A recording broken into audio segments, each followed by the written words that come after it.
Hey guys, welcome back. This is your host Phil from underKG.com, and this is the latest from BlackBerry. It's called the KEY2. Well, it's successor of the KEY1, so obviously it's called the KEY2. Just like any other BlackBerries, well, just like any other BlackBerries that sell, it's got a QWERTY keyboard, so you can type with that hardware keyboard just like you did a decade ago. So opening up the box, you will see the device itself. We're gonna put it right there nicely, and inside the packaging lies a little pack that contains the SIM card tray removal tool and the spare earphone tips. There are two pairs along with a pair already installed on the earphones. The remaining are the quick start guide and the warranty card. Still inside the box is the charger of 5 volts, 3A, 9 volts 2A, or 12 volts 1.5A output. So this obviously is quick charge capable. A pair of earphones right there, pretty neat with the BlackBerry logo on the units. And the USB Type-C cable right there.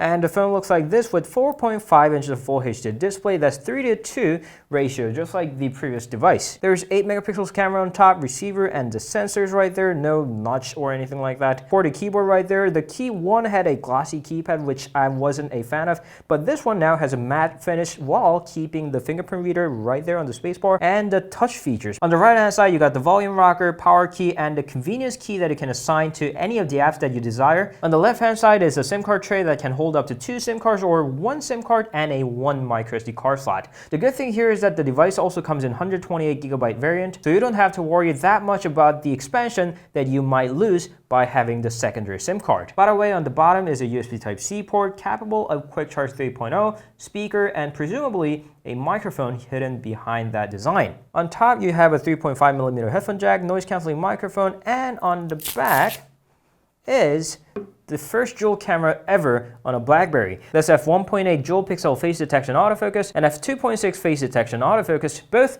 in 12 megapixels. LED flash right there, BlackBerry logo, and the entire back panel is made out of rubbery, non-slippery finish, so it's really nice when you're holding it in your hand. You see the main launcher? This is built by TCL, a Chinese company, but the interface is pretty much the stock. It's got the latest Android 8.1 Oreo, but it does have some nifty features, like you can swipe down on the icons to check on the widget of the app. But of course we have to talk about that keyboard. Well, firstly, you can simply start typing on it just like you did on any other hardware keyboard. But it's got a gesture control, so you can just swipe to input that predictive words. If you don't like it, you can swipe delete on that touchpad enabled keypad, or you can simply glide around the keypad for this swipe input. The hardware specs of the device isn't all that interesting. It's got Snapdragon 660 processor, 6GB of RAM, and 3360 mAh of battery. It does have FM radio tuner, Bluetooth 5.0, but that probably doesn't justify the $650 of the price tag unless you're really looking for the hardware keyboard. And if you're watching this video, you probably are.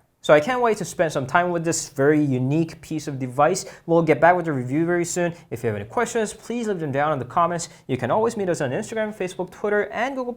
And this was the latest from BlackBerry, the KEY2. We'll see you guys later. Ciao.